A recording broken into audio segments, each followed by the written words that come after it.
Hola a todos, buenos días. Buenos días, doctor Ulises.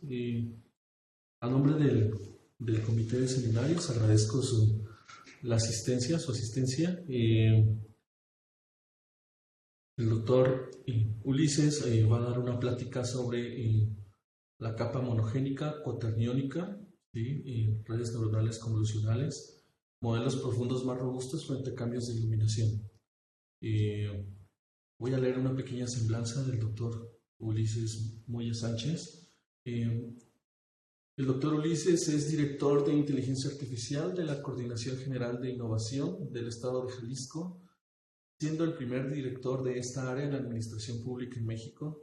Es doctor en Ciencias por el CIBESTAF, con una estancia en el Laboratorio de Matemáticas Aplicadas a la Imagen de la Universidad de La Rochelle, maestro en Física Médica por la UNAM, condecorado con el diploma Juan Manuel Lozano, reconociendo su desempeño académico en el IFUNAM, físico por la Universidad de Guadalajara y miembro del Sistema Nacional de Investigadores del CONACYT Nivel 1, socio fundador de Nética, empresa que busca la divulgación científica para la formación de jóvenes talentos en STEAM.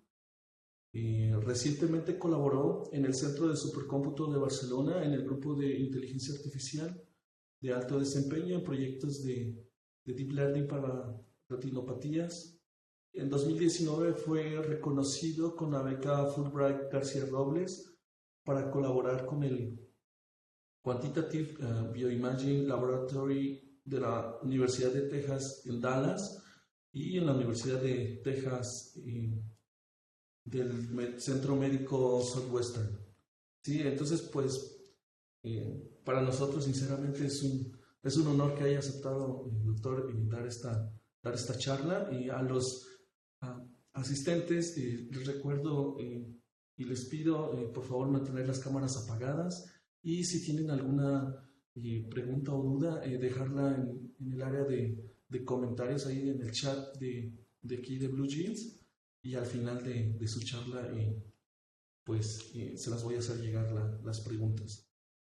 Pues sin más por el momento, doctor, pues lo dejo para que nos cuente usted lo que nos va a explicar hoy. Muy bien, muchas gracias, Sebastián. Agradezco mucho la invitación. Con Sebastián estuvimos trabajando en la Centro de Supercómputo de Barcelona. Muy fructífera nuestra colaboración ahí con el profesor Ulises Cortés, y bueno, salieron ya varios artículos y entre ellos varios de esta capa monogénica. En ese entonces estuvimos trabajando en Barcelona. Entonces, el día de hoy voy a hablar de redes neuronales convolucionales y de una capa que hemos diseñado que tenga unas características especiales. No tengo el día de hoy cámara, estoy en una computadora de escritorio y bueno, pues eh, es así como vamos a presentar. Entonces, bueno, esta es la agenda del día. Vamos a dar una pequeña introducción de dónde estoy, porque no es común el puesto de trabajo donde estoy. Hablar un poco sobre las redes neuronales, que ustedes yo creo que ya saben bastante. La motivación, qué es esta capa monogénica y las conclusiones. Bueno, primero yo estoy en Jalisco. Esto lo pongo porque muchas personas luego no identifican qué es eso, entonces es un estado, aquí ya no tiene mucho sentido. Lo que tal vez no saben es que Jalisco tiene un ecosistema tecnológico ya de años, que empezó cuando llegó IBM a México, y actualmente hay un ecosistema también, no solo ya de cuestiones de tecnologías de información, electrónica, sino de inteligencia artificial, donde hay empresas donde aplican esto, grandes empresas, clústeres, centros de investigación, hay convenios con instituciones vinculadas a la inteligencia artificial, hay artículos que se mandan a conferencias top dentro de las universidades, de las escuelas que están aquí, y también hay una comunidad activa. Esto no lo he actualizado, pero ya hay más empresas. Está, por ejemplo, otra empresa que se llama C3. Dentro de este ecosistema están, por ejemplo, esta comunidad de Latinx en inteligencia artificial, y al centro estamos nosotros, vistos como el gobierno con tres componentes principales, que sería la Secretaría de Innovación, el COECITJAL y la Coordinación de Innovación, que es donde estoy yo. Pues este ecosistema es muy activo y bueno, esto lo hicimos antes de la pandemia, entonces necesito una actualizada. Bueno, yo en lo particular, bueno, este es el gobernador, está la jefatura de gabinete y estamos aquí adentro, estamos en la Coordinación General de Innovación, trabajando con diferentes secretarías y de manera transversal con ellas. Este es nuestro equipo de trabajo. Bueno, necesita también una pequeña actualización porque ya se movieron algunas personas, pero la mayoría están aquí. Yo estoy como director de inteligencia artificial, Raúl Anclares es mi jefe, y hay un montón de físicos, de gente con un alto nivel técnico que no es común tener en el gobierno trabajando, ¿no? Entonces, bueno, pues ahí están, varios de ellos tienen perfiles NI. Entonces, ahí es donde estoy trabajando y este trabajo no es directamente de digamos, no me pagan por hacer este tipo de investigación, pero sí me pagan por entender las redes, por saber cuáles son las limitantes y buscar una solución, ¿no? Esto es una continuidad, yo he seguido investigando, guiando tesis, entonces esto es, ¿no? Bueno, entonces muchos de ustedes, supongo, a estas alturas han usado o conocen las redes convolucionales. Estas redes convolucionales tienen como centro o como principal característica que tienen la operación de convolución en al menos una de las capas. Esta operación de convolución nos permite, a diferencia de las redes normales, vamos a decirles así, tener menos operaciones, menos pesos que se tengan que entrenar.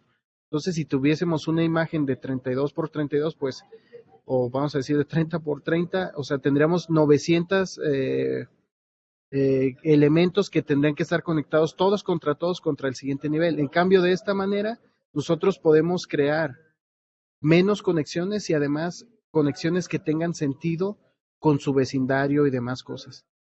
Eh, esta, esta, este tipo de redes convolucionales generalmente trabajan en el espacio euclidiano, entonces podemos decir que casi siempre tienen una topología, es decir, una forma como de un grid, de una malla. Entonces está en el espacio euclidiano y generalmente decimos que estas redes utilizan esta operación de convolución que está definida de esta manera, una convolución en dos dimensiones y que es la operación principal en lugar de una operación de multiplicación simple, estamos esta que está aquí. Bueno, entonces tenemos esta es la imagen, este es el kernel, los pesos que va a aprender y al final vamos a tener esto. En muchas de las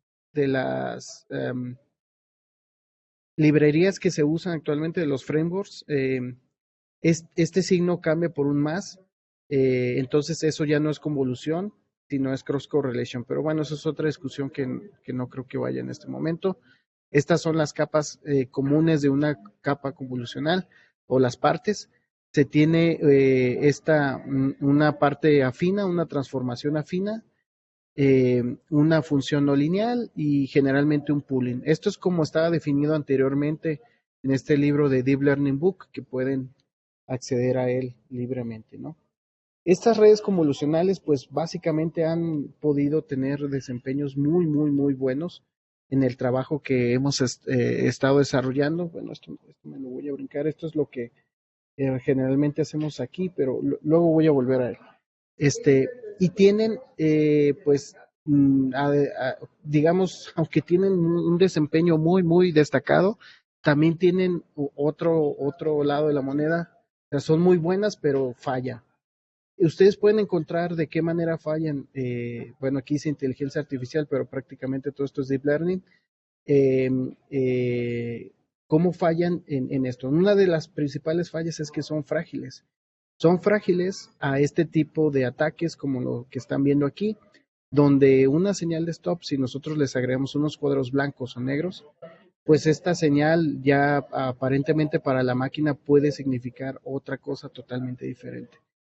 Esto para un humano sería impensable, ¿no? O sea, un humano que ya sepa leer, que tenga ciertas habilidades, a menos de que esté enfermo de alguna cosa, no va a confundir estos dos letreros, ¿no? Y mucho menos eh, empezaría a dudar si este objeto que está aquí es un taxi. Este es un trabajo ya antiguo donde empezaron a ver qué pasaba con el desempeño de las redes cuando se usaban imágenes pues normales con las que se entrenan y luego se iba probando con algunos cambios.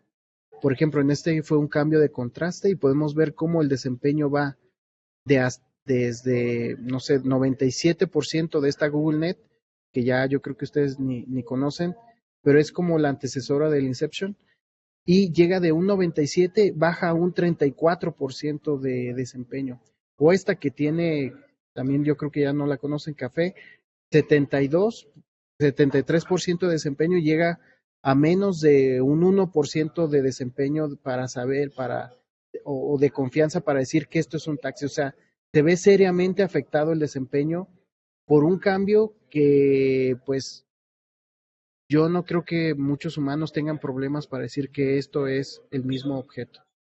Esto lo han tomado como problema, como solución en diferentes ámbitos, desde el punto de vista, vamos a decirle, estadístico. Esto a veces le pueden decir el auto distribution generalization, un sesgo cognitivo, un data drift, un aprendizaje robusto, que es más o menos donde creo que estamos nosotros, o estamos también entre este y el de abajo, que es algo más matemático, que se llama una representación equivariante o a veces le dicen invariante. Hay que tener en mente que son cosas diferentes, pero dependiendo de la tarea se pueden usar para generalizar. Es decir, estas son soluciones que pueden atacar este tipo de problemas. Ujú. Y son problemas que se les llama de la vida real, o sea, con un dataset que no va a cambiar, que va a estar ahí, fotos que no van a sufrir cambios de iluminación, pues no vamos a tener problema, ¿no? Pero si trabajamos con datos reales, sí. Bueno, entonces, ¿por qué es esto? ¿Por qué las redes como Luciana, si son tan buenas, eh, por qué fallan? Bueno, hay algunas hipótesis. Por ejemplo, aquí están analizando una red que ya es también un poco antigua, pero se sigue usando, la BGG16, y tiene unas características muy especiales en las que se fija. De acuerdo a estos autores, son el color, el material, la parte y el objeto. Y si ustedes pueden ver, de acuerdo al análisis que ellos hicieron de las activaciones, las primeras capas convolucionales se fijan un poco más en el color. Entonces, cuando ven en las noticias ustedes que una red tuvo un problema con que en el reconocimiento facial no reconocía muy bien a las personas de cierto color, pues bueno, ¿qué le podemos decir? Pues si la red se fija en eso, eh, bueno, también se fija en partes del objeto, materiales, todo esto, pero esto va cambiando de acuerdo a esto. Esto no creo que sea fijo, o sea, supongo que depende cómo se entrene, qué se entrene, más cosas, pero esto es un buen ejemplo o alguna noción de cómo estos valores van cambiando conforme, o estas son los features que entiende la red neuronal. Además, hay un muy buen experimento donde se compara lo que observan los humanos versus las redes neuronales, es decir, en qué características se fijan más. Y entonces hicieron un experimento como de este tipo, donde están unas imágenes hechas con esta textura, por ejemplo, de un elefante, luego combinaron con una forma que es este gato y luego le pusieron a esta textura, pues esta forma, ¿no? Lo combinaron.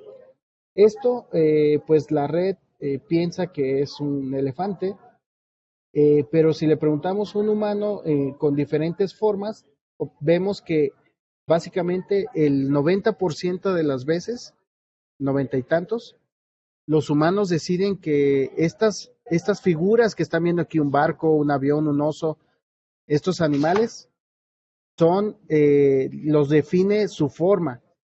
Y en cambio, estas redes que están acá, que son AlexNet, BGG, GoogleNet o ResNet 50, la mayoría de estas de aquí definen que estos objetos son lo que son por su textura.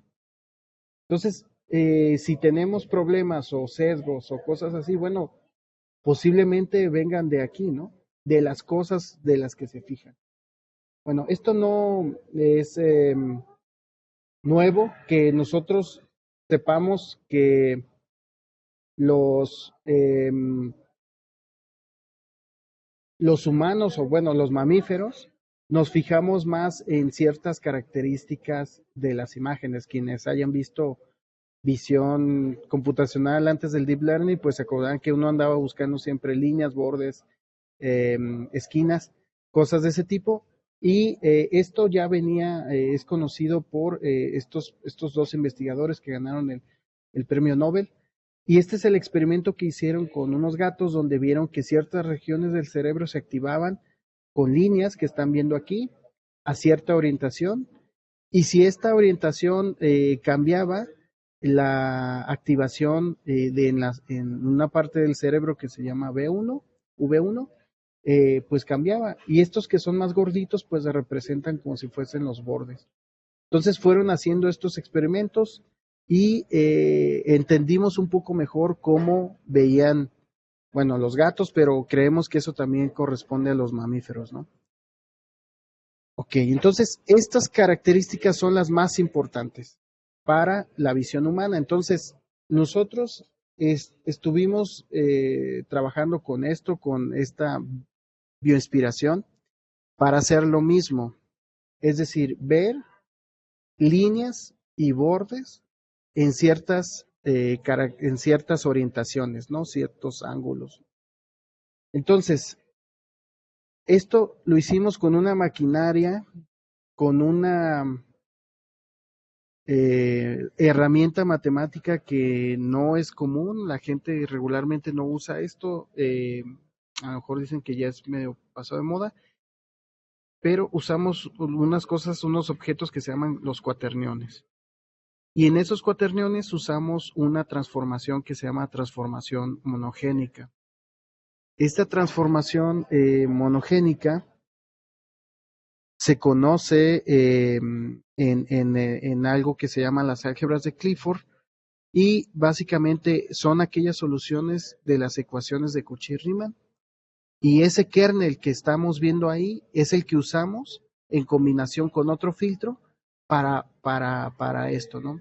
Todo esto tiene un background, tiene otros trabajos anteriores, no fue casualidad de que usáramos esto, sino que nuestra principal contribución fue usar esas representaciones para lograr generar esos espacios, esas características, y que además esta representación que nosotros usáramos fuese entrenable, ¿no? Que no fue nada trivial, o sea, tardamos yo creo que 2 años en hacer esto. Entonces, generalmente las imágenes, pues ya saben, están en un arreglo vamos a decir así, es una función f de x, donde el valor que tiene es la altura que representa el valor del píxel. Y estos valores pues son en una dimensión, ¿no? La altura del píxel, el píxel puede ser 0 o digamos 255 o un valor entre ellos. Pero lo que hicimos fue como si pudiéramos hacer una representación de este valor del píxel, pero en 3 dimensiones. Es ahí donde aparece el cuaternión, porque nosotros tenemos el valor que ya tenía la imagen, más un valor I1 más un valor IJ que están multiplicados por 2 elementos imaginarios que ustedes conocen bien, nada más que uno se llama I y el otro se llama J, y están representando este objeto en 3 dimensiones. Es como si hiciéramos una representación polar de las imágenes, no es algo pues común. Sobre estas cosas también trabajamos con una convolución, ya que son redes convolucionales, la de nosotros es una capa convolucional, pero lo hicimos en el dominio de Fourier y nuestro flujo de trabajo es todo este flujo que está aquí. Esta cajita que está aquí representa pues las convoluciones que estamos haciendo, pero en el caso de Fourier pues es un producto punto, ¿no? Que nos da algunas ventajas y desventajas también, pero vamos a decir que algunas ventajas en el diseño de los filtros. Entonces, en lugar de tener que aprender un montón de kernels, de funciones, solo aprende dos parámetros. Un parámetro omega y un parámetro sigma. Tenemos diferentes versiones, esta es una de ellas, que nos delimita qué frecuencias van a pasar por ahí. Luego, ya que tomamos esas frecuencias, estos son los kernels que les decía de las soluciones de Cauchy-Riemann, y luego sacamos la transformada inversa de Fourier, hacemos esta representación I más J, que es este IR que están viendo aquí, es esta proyección de este vector que está aquí, y luego calculamos este ángulo y este ángulo que está aquí con este arco tangente y bueno, esta representación. Parte de lo que me ayudó bastante Sebastián fue a encontrar la correcta representación de esto. Hicimos una normalización de los valores de I, J y R, y después lo pusimos dentro de un espacio HSV, y ese espacio HSV lo transformamos en un RGB para que al final tuviésemos esta representación de colores. Es decir, si entra una imagen de un solo canal aquí, un 5, lo que vamos a obtener son 6 canales de salida. Esta imagen que está aquí y esta de acá, y aquí estamos viendo las componentes que están asociadas a colores y demás cosas. Bueno, esto es cómo se ven las imágenes. Son, pues en lugar de ser un 5, ahora es una imagen RGB que transformamos a gris, y ahora tenemos esta imagen pues del gato, donde si pueden ver las líneas que están en esta dirección hacia arriba, que son verdes, pues tienen el mismo color prácticamente y nos dan una noción de orientación. Por eso le llamamos, bueno, se le llama orientación local. Y la fase nos habla de los bordes y las líneas con diferentes colores, que tiene que ver con estos colores azules y morados que están por aquí. No le importa el color de los gatos, no, importan otras cosas. Esto ya lo pudimos implementar a partir de PyTorch 1.8, que no fue fácil, y a partir de TensorFlow 2.0. Aquí viene una parte del código donde se puede hacer, replicar algo de esto. Se usa de una manera, pues, como está ahí, no tiene muchos problemas para esto. Un aspecto muy importante es que esta red, esta capa, perdón,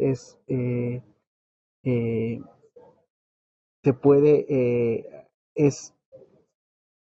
tiene la capacidad de aprender o de backpropagar, o sea, propagar los errores y actualizar los pesos en cada una de las épocas. Todo esto es una lata porque tiene algunos componentes imaginarios que hacen que no, de alguna manera, no podamos usar todo el potencial del hardware, sino que estamos limitados porque el, el software o los frameworks TensorFlow y PyTorch no permiten hacer multi-GPU cuando se hace backpropagation con números imaginarios complejos. Entonces, esta parte pues ya la hemos estado resolviendo. Hace como un mes que la resolvimos, le dimos la vuelta engañándolo, pero bueno, esto es cómo se actualizan los pesos. Estos son los experimentos que les vamos a mostrar. Voy a regresar a este tipo de slide, pero la idea central es comparar una red normal que tiene, por ejemplo, una capa convolucional de 3x3 versus una que tiene la M6, vamos a decir. Y el experimento más simple es donde nosotros tenemos estas dos redes las entrenamos con un brillo cero, es decir, con las imágenes originales, y luego las probamos con el brillo cero, con el brillo 1, con el brillo 2 y con el brillo 3. Pues algo muy similar a lo que vimos con lo del perro, ¿no? Este experimento que están viendo aquí. Ese es el más simple y luego voy a irme a otro que es un poco más complicado. Entonces, el resultado es este, de ese experimento. Digamos, este es un trabajo que todavía no estábamos en parte para publicarlo. No lo hemos publicado aún porque nos faltó algunos experimentos adicionales. Usamos un dataset muy conocido que se llama CIFAR 10 y estos que dicen aquí una C son la arquitectura, digamos, normal, sin la capa monogénica. Entonces, tiene pues este desempeño muy alto cuando tú entrenas con el brillo cero y pruebas con el brillo cero, pues va muy bien. Y luego, pues cuando pruebas con los otros brillos, baja el desempeño, ¿no? Aquí se ve, pero baja bastante, ¿no? Hasta el 20% aquí. Y luego la monogénica, pues mantiene su desempeño en el brillo cero, brillo 1, brillo 2.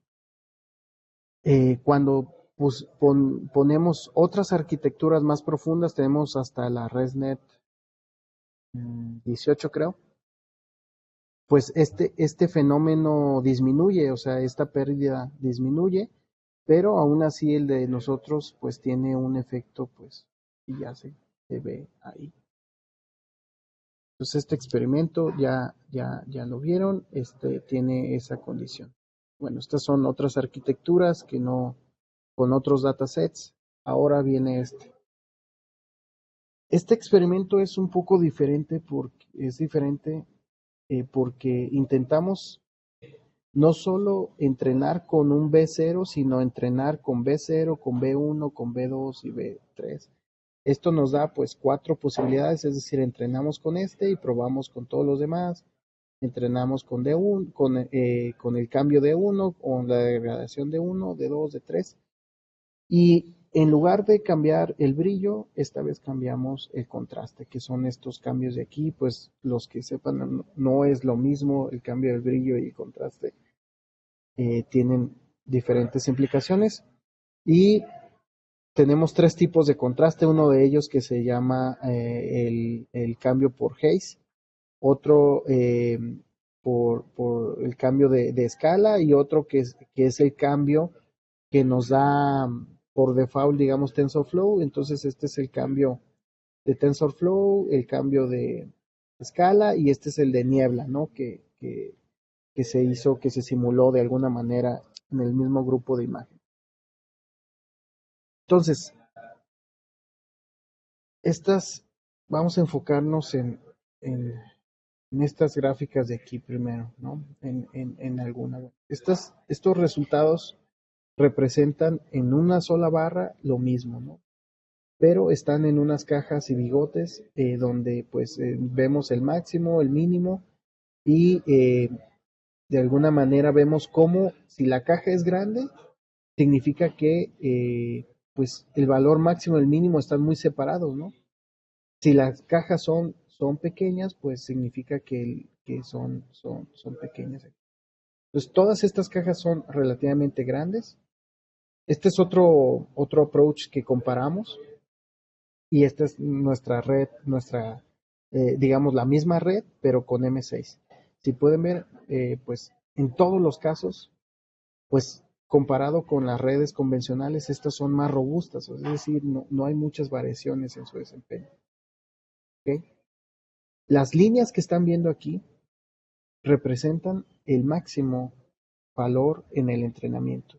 Y la mayoría de las veces el máximo valor lo obtiene las redes normales, salvo en algunos casos que nuestra capa pues funciona, pues le va mejor aún con eso, ¿no? Entonces, la mayoría con ciertos datasets le va mejor a las redes convencionales en el máximo valor y en todos los casos, en todos, le va mejor en la métrica de robustez con esto. Es decir, si la caja es pequeña, eso es mejor, entonces en todos los casos Aquí pueden ver unas cajas grandes, aquí son cajas pequeñas. Incluso le tuve que poner esta visualización porque no se veía, se veía nomás la rayita. Entonces, pues yo creo que lo tuve que agrandar un poco, pero si se fijan son los picos los que se ven ahí. Pero la caja es prácticamente muy, muy pequeña. Bueno, entonces en todos los casos, aunque nosotros lo entrenemos con D0 y probemos con D3, eh, la red, esta red sigue teniendo un desempeño pues más o menos igual.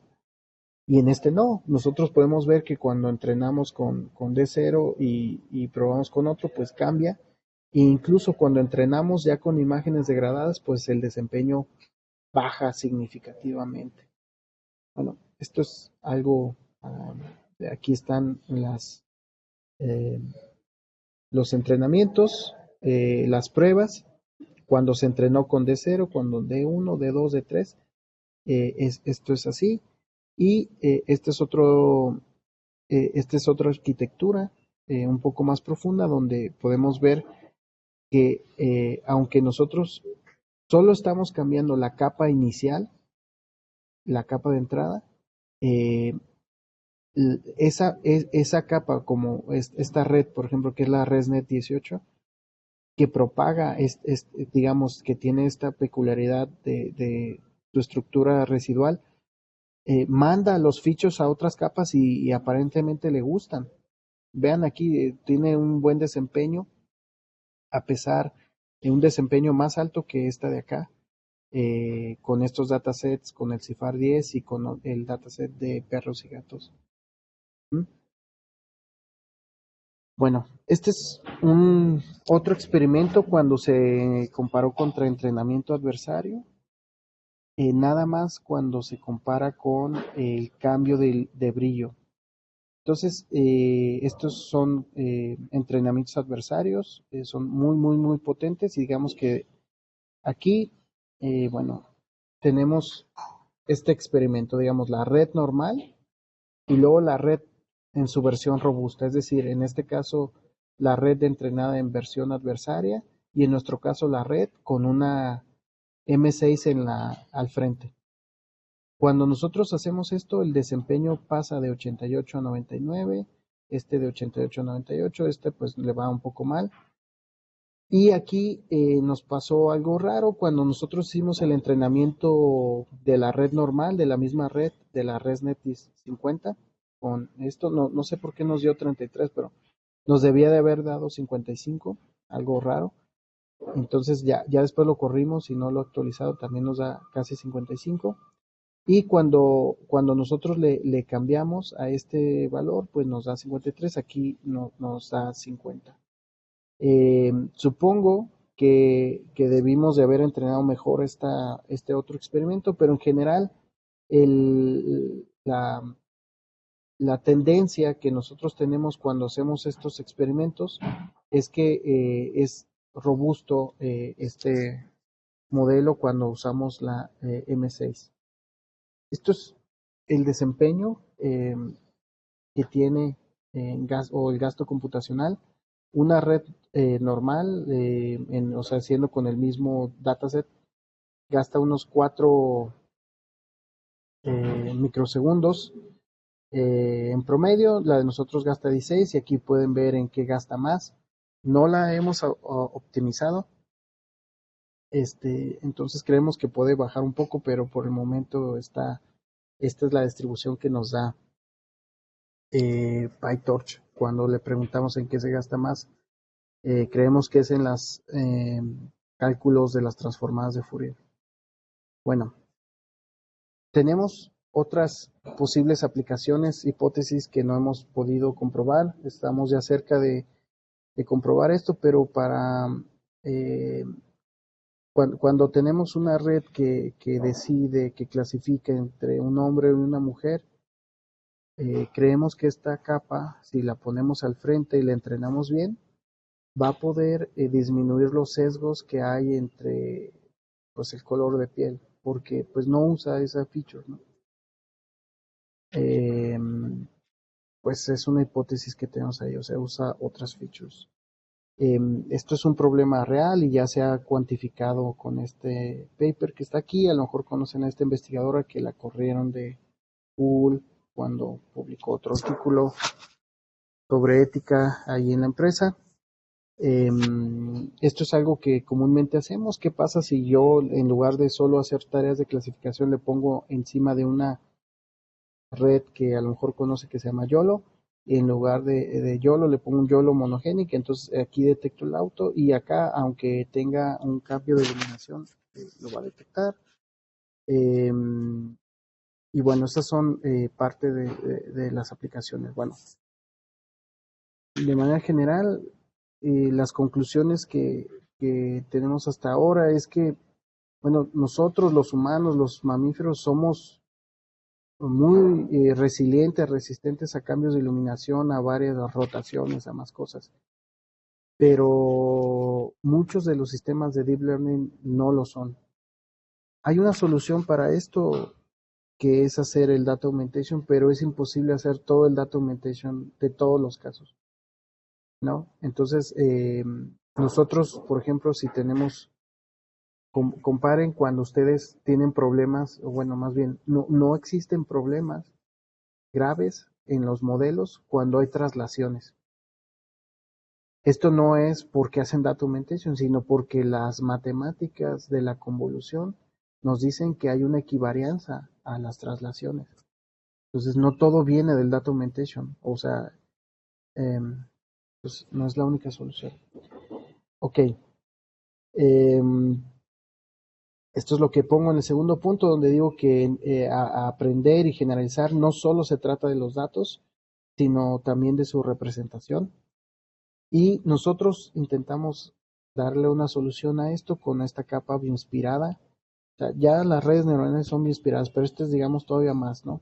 Inspirada en una parte fundamental del cerebro de la visión, se llama B1, y pues le llamamos en este momento M6. Tomen en cuenta que esta capa sustituye a capas que pueden tener 32 pesos y esta solo tiene 2 pesos. Tal vez nosotros quisiéramos tal vez después probar toda una red, pero en este momento solo la pusimos al frente porque esa es la parte bioinspirada. Así funciona la B1. La B1 tiene esas features particulares y luego de ahí sale todo lo demás. ¿Okay? Y creemos que esto puede reducir los cambios de contraste y los sesgos de color y cambios en algunas otras tareas de detección. Bueno, estas son algunas publicaciones aquí. San Sebastián y otros más. Este es el paper principal. Y pues les agradezco mucho la atención. No sé cómo ando de tiempo. Intenté ir medio rápido. Sí, sí. Muchas gracias, doctor Ulises. Agradezco mucho su exposición, me parece interesante y además, pues, si es un amigo es todavía mejor. Me gustaría, no sé si sea posible, que nos cuente acerca de un poco de su laboratorio, de qué hacen, en qué están trabajando, un tanto de este ecosistema de Jalisco, cuestiones de inteligencia artificial que usted comentaba, para, pues, sobre todo para conocimiento de los estudiantes.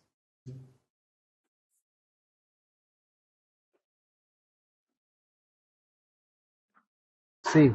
Que es que sigo compartiendo. Nosotros generalmente trabajamos con aplicaciones, por ejemplo, aplicaciones médicas, como estos modelos que son de clasificación de retinopatía diabética. Este es un paper que sacamos ya en el 2020 de IEEE Computer, en una edición especial de Gobierno e Inteligencia Artificial. Y también fuimos reconocidos por estos modelos que trabajamos por una organización que se llama el GPI de la OCDE, que se encarga de estar buscando casos de uso. De ahí incluso ya tenemos pruebas con datos locales y otras cosas. Bueno, quienes hacemos esto, mayoritariamente somos 2 personas. Estamos aquí, estoy yo, está Abraham. Ahí estamos en IBM haciendo una visita para ver unos servidores. hacemos también este tipo de aplicaciones de percepción remota que son muy, muy comunes aquí. Uno de los problemas que se tiene actualmente es que, bueno, hay gente produce agave, pero debe haber una producción, digamos, responsable, ¿no? Entonces la pregunta era si con imágenes satelitales podíamos detectar el agave y saber dónde estaba en el estado de Jalisco y pues la respuesta fue sí. Lo hicimos con algunos modelos de Deep Learning y estamos por sacar ya esos modelos y una publicación también. Toman en cuenta que cuando hacemos estas cosas o cuando se hacen estas cosas y se quieren hacer de manera, pues voy a decir responsable, formal, pues quién te lo va a revisar, ¿no? Entonces, pues aquí no lo revisaron otras personas que no conocemos. Eh, Acá pues están a punto de revisarla, viendo que sigamos los pasos, que no hagamos cosas que nuestra metodología, como lo que ustedes hacen, pero al final esto, pues en teoría va a estar, estamos trabajando para que sea público porque usamos algunos datos públicos y no todos los datos tienen licencia para compartirse, o sea, es un hueco legal, o sea, usamos datos públicos, obtenemos un modelo con esos datos públicos, o sea, podemos publicar ese modelo. Entonces, estoy mandando correos a los dueños de los datos y diciéndole, oye, vamos a hacer esto, si podemos, ¿nos das permiso o no? Entonces, estamos en espera de que esto sea para otros gobiernos que lo puedan usar, ¿quieren? Esto de acá, pues dudo que todos los gobiernos lo puedan usar, pero por el tipo de input de imagen, pero si tienen el tipo de imágenes que se requiere, pues ya lo van a poder usar. Este es otro problema similar con percepción remota y series de tiempo, donde se intenta saber en un año si cambió el tipo de uso de suelo o la cobertura. El tipo de uso de suelo es lo que, digamos, viene de alguna actividad humana, por ejemplo, que sea una zona urbana o algo así, eso es el tipo de suelo. Y la cobertura es qué es, si es, por ejemplo, qué es en términos de una vegetación, cosas de ese tipo. Nosotros podemos saber si es un bosque, una selva, si hay tipo un pastizal. Esto cuando, como dicen de broma a veces para los biólogos, o sea, esto es una pesadilla para los modelos porque es mega diverso, o sea, realmente tiene muchas ecorregiones, tiene diferentes altitudes, eso genera un problema. Cuando vemos los trabajos de Europa o así, pues está todo ordenado, está así, y son 3 clases, ¿no? Aquí teníamos 17 clases, o sea, el modelo se volvía loco. Entonces tuvimos que reducir las clases como a 12, hacer muchas estrategias. Aquí diseñamos una red pequeñitita que pudiese abordar todo el estado de Jalisco y empezar a sacar, a clasificar qué es lo que estaba ahí. Ahora, si tenemos tiempo, vamos a sacar otra donde busquemos los cambios nada más. Pero teníamos que tener un mapa base. Para el mapa base usamos parte de esta red. Eh, los datos tienen errores, todo esto que le dicen deep learning en el mundo real, pues sí es así, o sea, se trabaja de manera un poco diferente. Bueno, entonces este es un producto que ya también tenemos un paper, lo mandamos a una conferencia, no a una revista. Y este es otro trabajo, cuando la gente pues me dice, bueno, ¿qué haces ahí? Ya la inteligencia artificial está decidiendo por el mundo, por los ciudadanos, pues no, yo creo que esos son cuentos medio de gente que no sabe, ¿no? Aquí el problema era que adelante, en la siguiente calle, esta es la calle González Gallo, hay un parque que se llama Agua Azul, y esta avenida divide ese parque, o sea, antes estaba unido, alguien dijo, no, pues hay que hacer una calle y vamos a abrir el parque. Entonces la pregunta era si se volvía a cerrar digamos, hasta aquí llegaban y se unía el parque. no va a decidir eso la inteligencia artificial. Esto, lo que nos dijeron, bueno, pues hay unos videos, cuenten cuántos vehículos hay, el aforo, quién da vuelta, como este de aquí, y con eso vamos a tomar una decisión más adelante, pero luego vino la pandemia y al final este proyecto ya no se siguió, pero quien tomaba la decisión era un humano. La única diferencia es que el input de los datos se los daba esta cosa.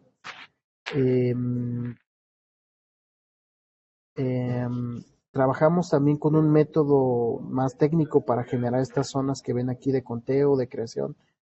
Ya también lo publicamos y nos sirvió mucho este trabajo cuando pasó lo del COVID, porque nosotros teníamos datos de antes del COVID gracias a esto y después del COVID y podíamos verificar, además de los datos que ya se publicaban en Google o en Apple o en Waze, que eran públicos, cómo cambió la movilidad y pues nos dio un valor bastante cercano a lo que ellos reportaban.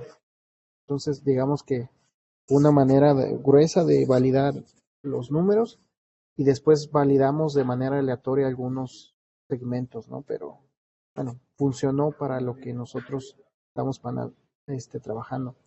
Y bueno, lo último que hacemos dentro del gobierno es un poquito de investigación. Esta honestamente la hacemos más en nuestro tiempo libre y trabajamos en esto, por ejemplo, en esta capa o trabajamos en esta organización, revisando papers, yendo a algunos congresos y esta comunidad que está aquí, latinos en inteligencia artificial, hizo un call para un equipo, para el uso de un equipo, un DGX A100 de 640 gigas. Esto significa que tiene 8 GPUs con 80 gigas de memoria cada uno. O sea, es una máquina que prácticamente no hay ninguna en Latinoamérica, hasta donde sé. Hay unas A100, pero que son de 40. Entonces de 80 gigas no hay. Y aparentemente vamos a recibir en donación ese equipo de parte de esta organización y de NVIDIA. Es un tema de traslado práctico. Ya se había hecho la gestión con otras personas del TEC de Monterrey, pero debido a nuestra formación y a otros temas, no es necesario que yo cuente aquí. Aparentemente se va a venir a nuestros data center. Entonces va a haber ahí una máquina muy, muy buena. Nosotros ya tenemos una IBM AC922 funcionando, es como estas, pero estas son de 6 tarjetas gráficas y son enfriadas por agua. Aquí están los tambitos. La de nosotros es enfriada por aire y solo tiene 4 GPUs de 16 gigas y tiene pues un procesador Power bastante grande, Power 9 de IBM. Entonces, hacemos esto, capacitamos personas dentro del gobierno, analizamos datos, tenemos básicamente la tarea de nuestros clientes son otras personas del gobierno que tienen, por ejemplo, una necesidad. De las últimas que tuvimos fue una persona que dijo, yo necesito desplegar unos datos que por ley necesito hacer, ¿cómo le hago? Y entonces le dijimos, bueno, levanta esto, haz esto, haz una base de datos y ya le estuvimos haciendo y hasta la fecha tiene su servidor que nosotros le levantamos un Docker donde está ahí todo lo que necesita para cuando lo necesite ya mudar a donde se vaya a quedar, nomás lo levante y se vaya todo ya de manera amable y si nos pide ayuda para el análisis, para eso también hacemos análisis. Hicimos un bot también de gráficas de COVID. Bueno, un bot es una cosa ahí que está en un chat, pero tenía botones, no es. Si alguien quería una gráfica, le apretaba el botón. Entonces, no tenía nada de NLP. Y cosas de ese tipo son los que hacemos. Hicimos modelos de predicción durante la pandemia, exclusivamente empezamos con la curva, no nos funcionó.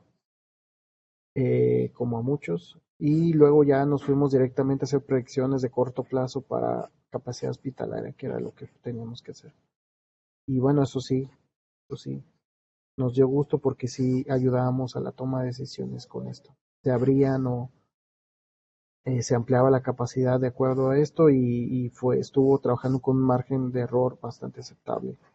Pero no era un modelo ya de hoy lo calculamos y nos dura todo el año, ¿no? Sino era estarlo ajustando porque pues ya estaba la realidad está cambiando por el tiempo.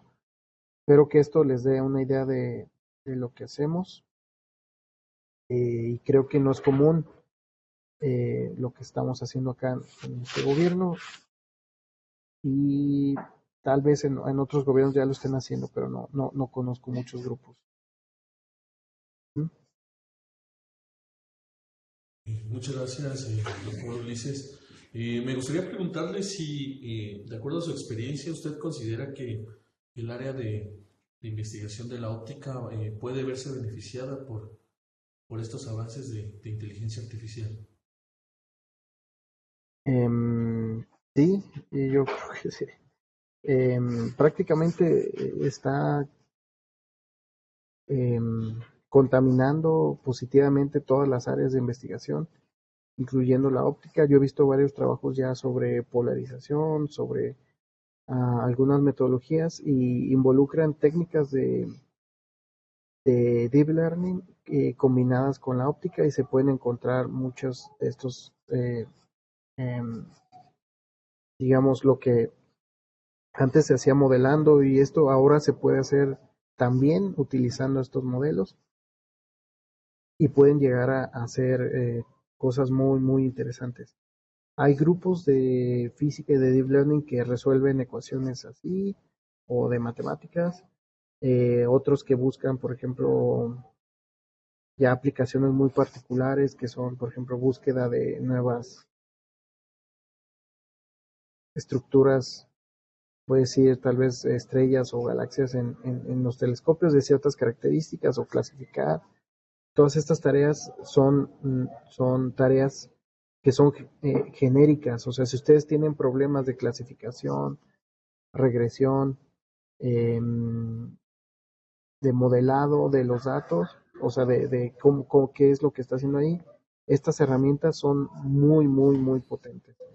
No hay que olvidar que también tienen una limitación muy grande, eh, que son que pueden tener algunos sesgos o cosas así. Si los datos que metemos dicen así, son basura, pues va a salir basura, ¿no? Bueno, muchas gracias. Voy a leer el reconocimiento que le haremos llegar en unos momentos a correo. El Centro de Investigaciones en Óptica, AC, CIO, otorga el presente reconocimiento al doctor Eduardo Ulises Moya Sánchez por su participación en la plática capa monogénica cuaterniónica más redes neuronales convolucionales y modelos profundos más robustos frente a cambios de iluminación. León, Guanajuato, 17 de febrero de 2000. Pues nuevamente agradezco su participación, doctor, y bueno, espero que haya sido de utilidad la plática. Muchas gracias a todos. Gracias a ustedes, quedo al pendiente contigo, que se comuniquen si hay algún interés de mayor colaboración. Gracias a todos, a todas.